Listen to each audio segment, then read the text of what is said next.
rolls. The rules and the rolls. Yeah. The rolls control the rules. The rules control the rolls. Hi, everybody. This is Jason. This is Pete.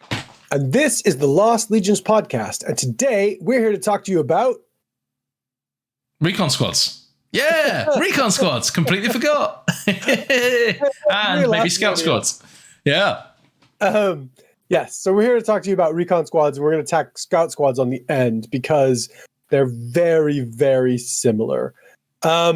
So why don't we talk about first, like our general thoughts about Recon Squads? Are they worth it? How do we use them? And then we could jump into what options they have and stuff. Sure. I mean, overall, what do you think about Recon Squads, Pete? Yeah, overall, I absolutely love them. I think they are a great choice. I think they're shamefully is one standout option that we're all too familiar with. Those that have even glanced at the game. But yeah, they're really cool. The skirmish rules mixed with lines, pretty cool. Do you want to go into depth about the skirmish rule? Yeah, so they have the two special rules they have that standout are skirmish and line. Skirmish means that they can be within 3 inches of each other for coherency, which is like enormous, actually. A couple of my, like the Night Raptor squad I have has it, and it's just so good to be able to kind of like close into close combat, and then a guy 2 inches behind you's in. So it's like, it's way bigger than you'd think. And I think for scout squads, because they're going to be on that jumbly terrain if they're snipers, it's probably kind of cool because, you can put them higher and lower. It's just generally kind of a cool and seems pretty fluffy for them. And line, as we all know, is the only way you can score an objective. So the fact that the Recon squads have line make them golden. Yeah, for sure, man. 100%. I think thematically it looks so cool when they're set up inside some sort of rocks or like an old building and they're all spread out with their sniper rifles and all that sort of stuff. They look really cool, right? Yeah. Because coherency is normally 2 inches, right? For those that, might be a bit new to the game or whatnot. So having that extra inch makes all the difference. We've been able to, get your unit around the board a lot more. And as Jay said about combat, just makes a bigger difference. You take less blast markers as well, I guess, don't you? Less wounds from blast markers, or you could do, in theory. The other interesting thing about them is that they infiltrate, which means that you don't need to set them up with the rest of your army. You set them up after. And that also means they can go closer to the army. And we can talk about this when we talk about the options and how you're going to play them. Yeah. But as Pete said, there's one standout way to play them, and infiltration just is an easy way to set them up on a objective that's a little bit outside of your deployment zone that's high. For sure. So why don't we talk about the roles? Yeah, let's bring up the rules here. So I was going to say, I mean the roles. The rules and the rolls. Yeah. The rolls control the rules. The rules control the rolls. Well, basically what I was going to say was there's basically a long range setup and a short range setup for this. And we can get into the rules with this because this is how you're going to set them up. You're either going to set them up with long range, which is the Nemesis bolter snipers, or short range, which is close combat weapons or shotguns with maybe melt the bombs. So let's talk about their options and how good those two things are. So Pete, do you want to take us through the long range option? What are we going to take if you are a scout sniper?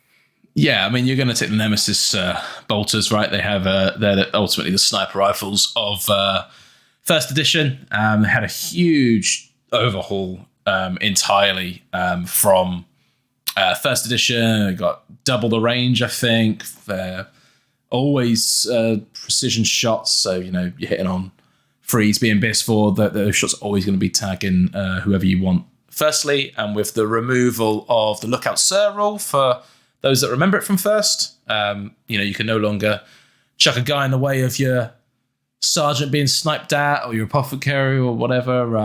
Really, really, really handy tools to have now, right? And it's the fact that their line as well makes them so good. So this squad is perfect for sitting on an objective and just diminishing key components of your enemy's units. Right, because they're also rending 5 up too, right? So every strength 5, rending 5 up. So you're wounding on what?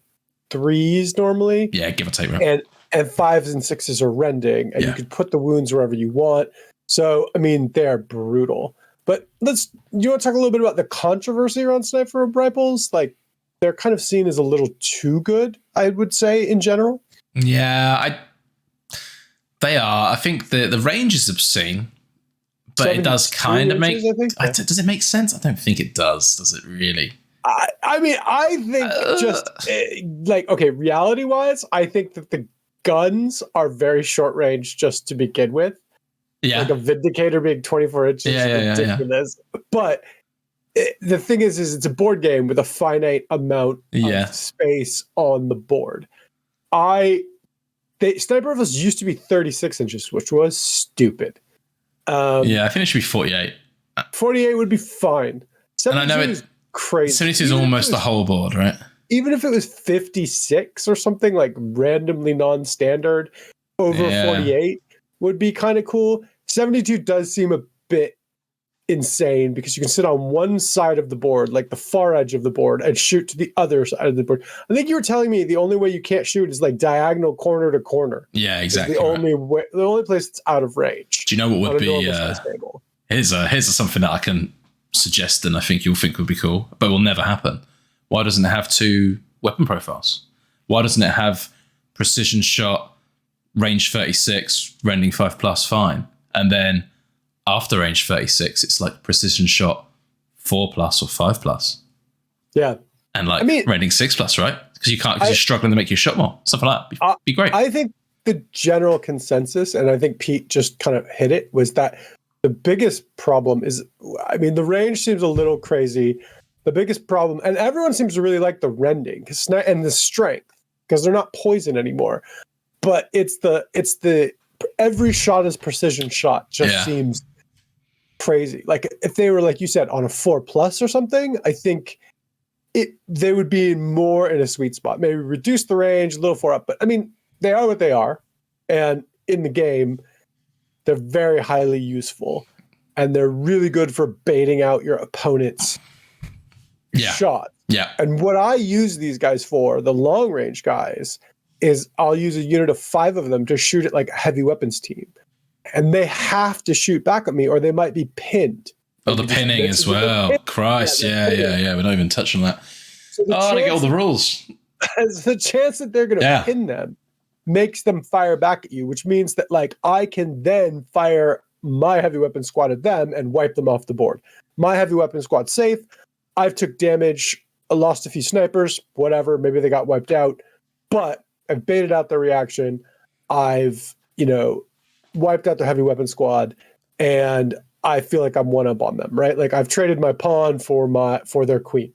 Yeah. And that is, I think, a lot more how 2.0 is played now. And that we'll do I think we should do another episode on reactions and kind of how to work around them and bait people out. And I think that'd be a really good episode.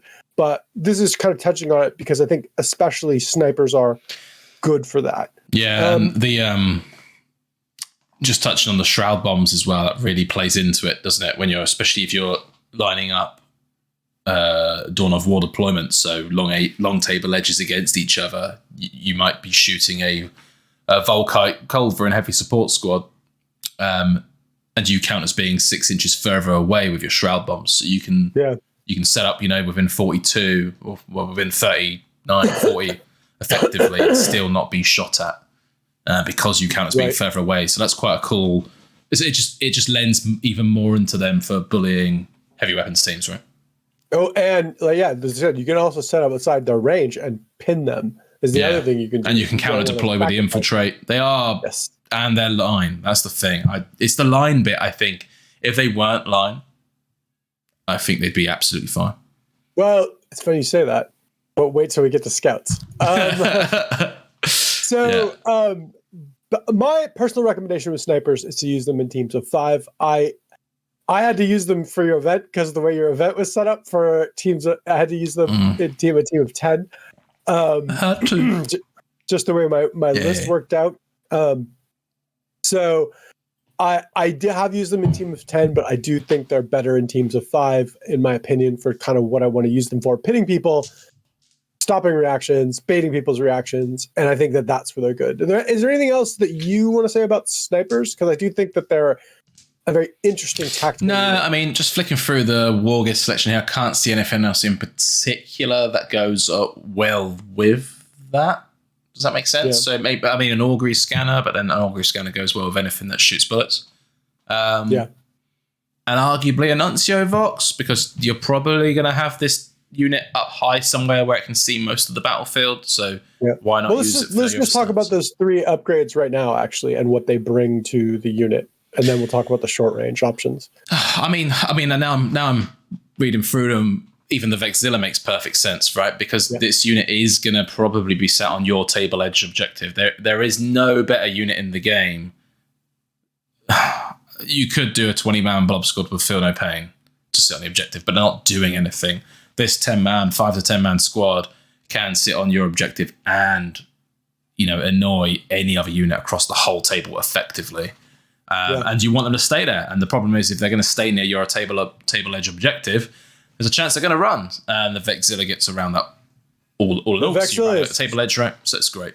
Yeah, the Vexilla is so worth it. And this is, I used to not take one of my heavy weapon squads, and they ran off the table at the last event I was at, and I was like, should have paid 10 points. Yeah, it's well worth it, especially for something that's going to sit on the table edge, right? The Nuncio, as we just explained, the augury scanner, as well. So we've, you guys will know by now, I'm sure.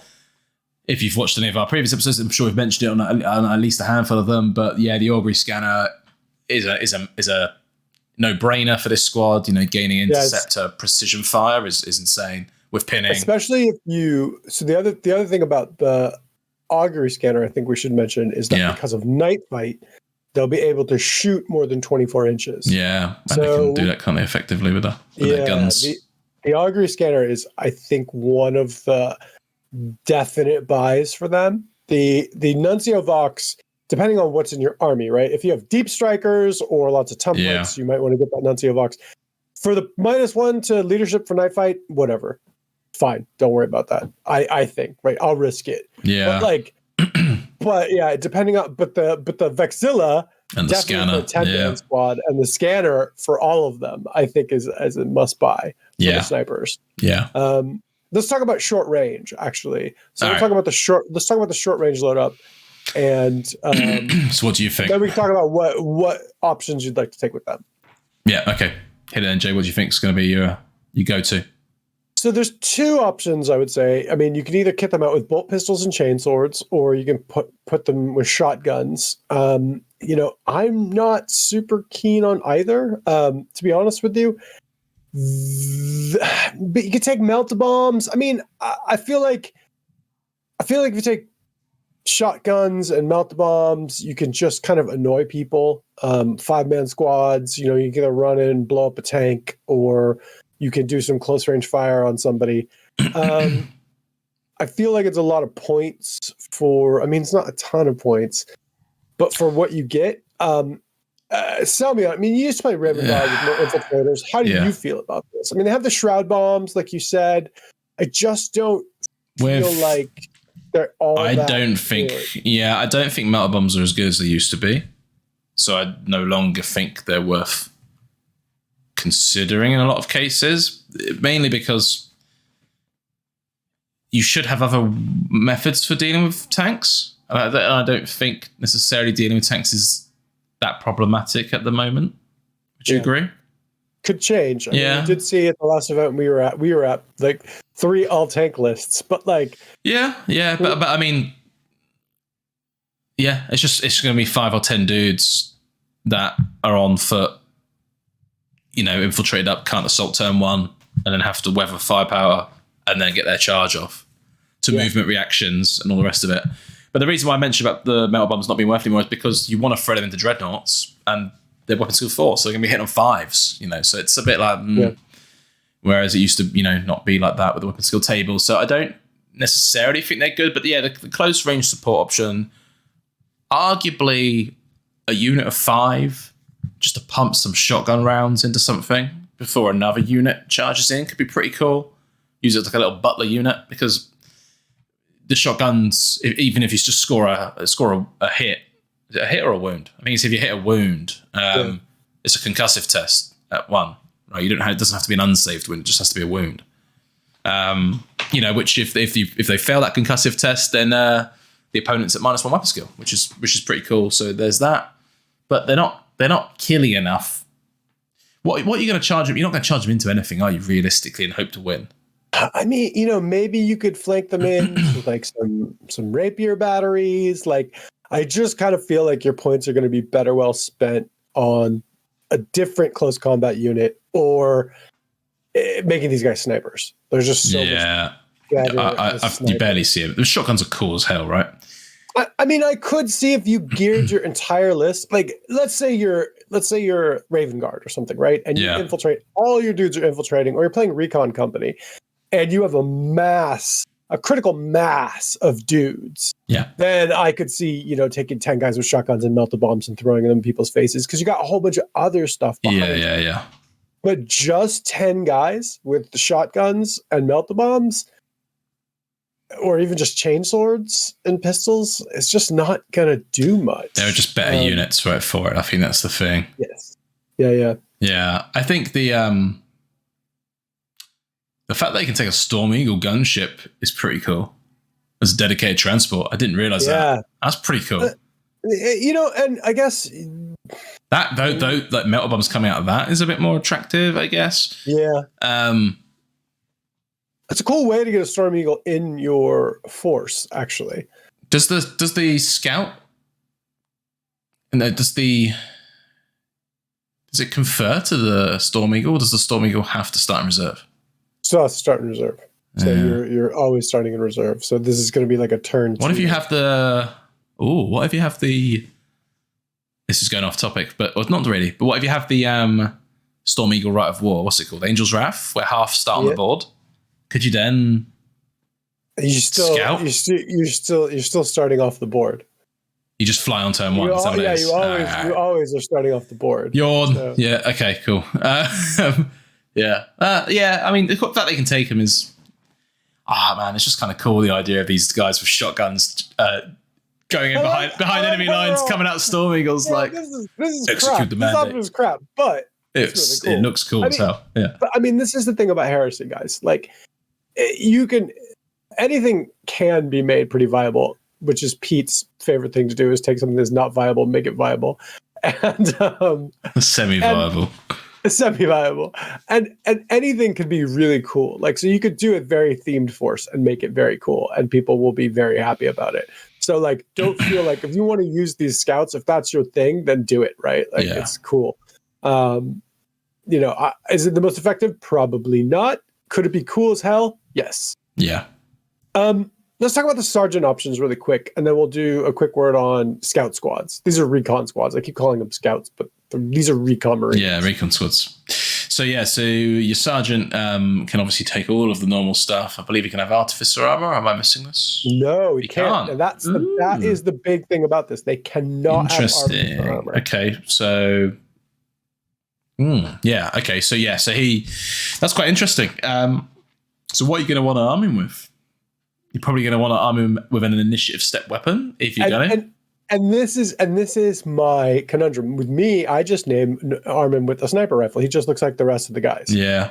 But I use him as snipers. Close combat, the only thing I could see is maybe giving him a combi melta for vehicles, but like probably, I mean, if you're doing close combat, maybe a power sword, but like, again, like, I feel like you're throwing a lot of points into something that's not going to be that, with the same caveats we had before about how you could theme your force, do a mass force, like, you could make this work. Yeah. But one squad, like, I doubt you're going to want to have a sergeant with a power weapon and I think they can even take power fists too.